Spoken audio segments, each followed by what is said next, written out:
Assalamualaikum warahmatullahi wabarakatuh. Salam sejahtera bagi kita semua. Shalom, Om Swastiastu, Namo Buddhaya, salam kebajikan.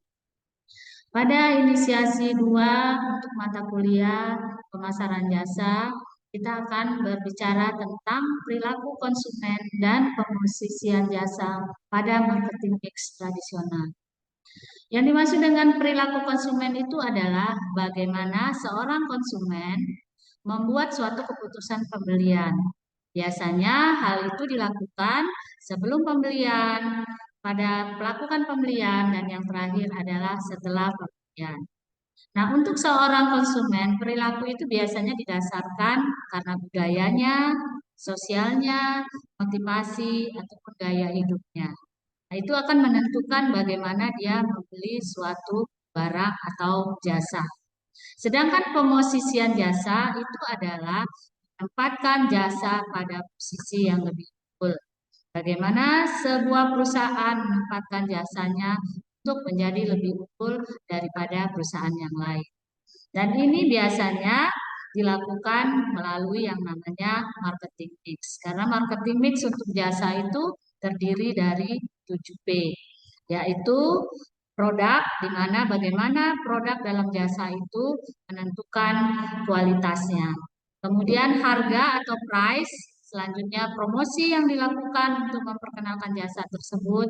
Kemudian place atau distribusi, bagaimana jasa tersebut diperoleh. Kemudian ada people, yaitu sumber daya manusia yang melakukan jasa tersebut. Kemudian proses dalam mencakup semua pelayanan yang dilakukan oleh jasa. Dan yang terakhir adalah physical evidence, yaitu semua bukti fisik yang membantu konsumen untuk memahami bagaimana jasa tersebut.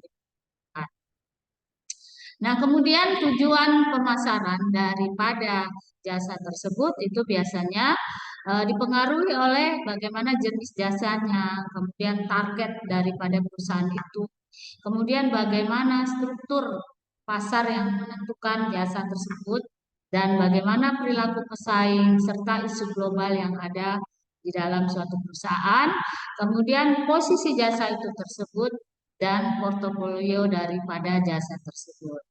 Nah, hal ini bisa kalian peroleh para saudara mahasiswa sekalian di bagian misalnya kalian melihat daripada eh, buku pedoman yang sudah ada pada universitas terbuka. Kemudian kalian juga bisa mencari data di YouTube ataupun artikel-artikel yang lain.